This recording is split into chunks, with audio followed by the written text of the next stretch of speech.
Hey guys, it's Matt LaRose here with Firearms Policy Coalition bringing you another weekly update, just to make sure you guys have all of the latest information on everything affecting your right to keep and bear arms.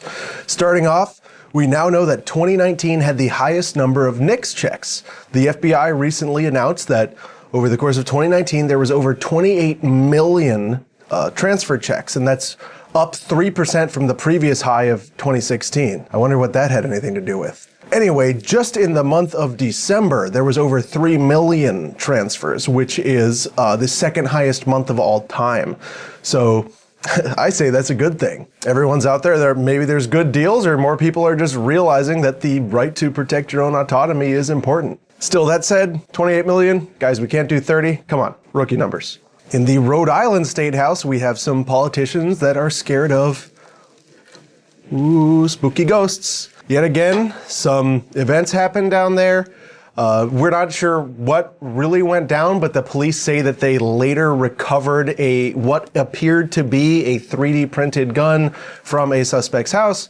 And now, of course, the state representatives are talking about ghost guns and banning them and doing more things to keep guns out of the hands of, it's just it's just control. Something happens in the news, and they want to attach to it. It could be a ghost gun, it could be 3D printed, it could be 80%, it could be a bump stock. Whatever it is, if it's new, it's scary, and we've got to ban it. Just another one of those things. In Colorado, it looks like their new red flag law was so shiny and so new that the police just couldn't keep their hands off of it.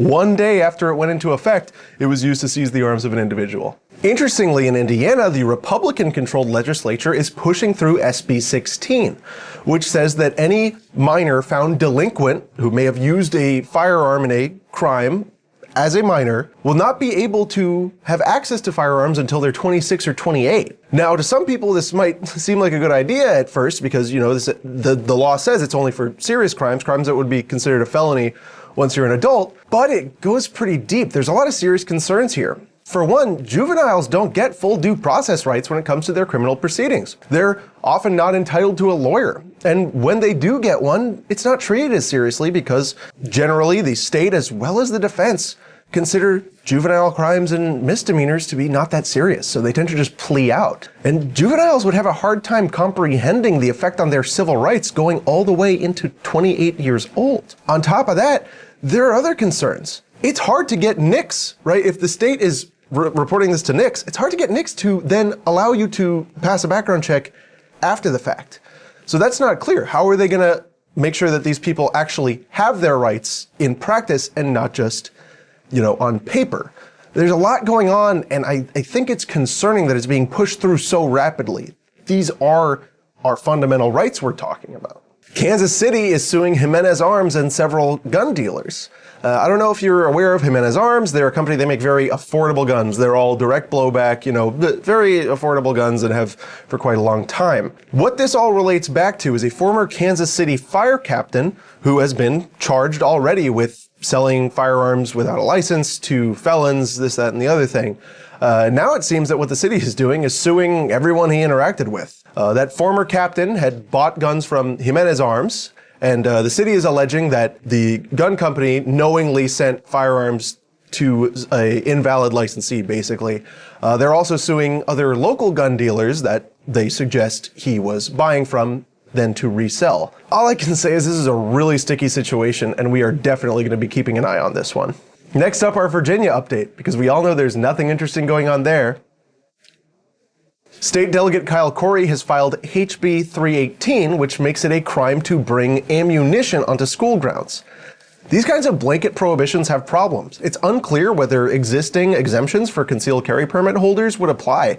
It's also unclear where it applies to. Do you have to scour your vehicle for every last shell casing or .22 round that was left behind before you pick up your kid from school? These kinds of things lead to a lot of unforeseen problems. Culpeper County Sheriff vows to deputize thousands of gun owners to shield them from what is appearing to be a very hot package of gun control brewing in the State House.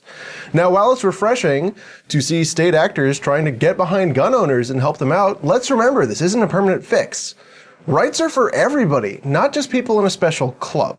Now, on the other side of the envelope in Virginia, we see a bill to allow people to carry their firearms in houses of worship. The law would repeal an old section of Virginia law that forbids carrying in a house of worship with something like without good and proper reason.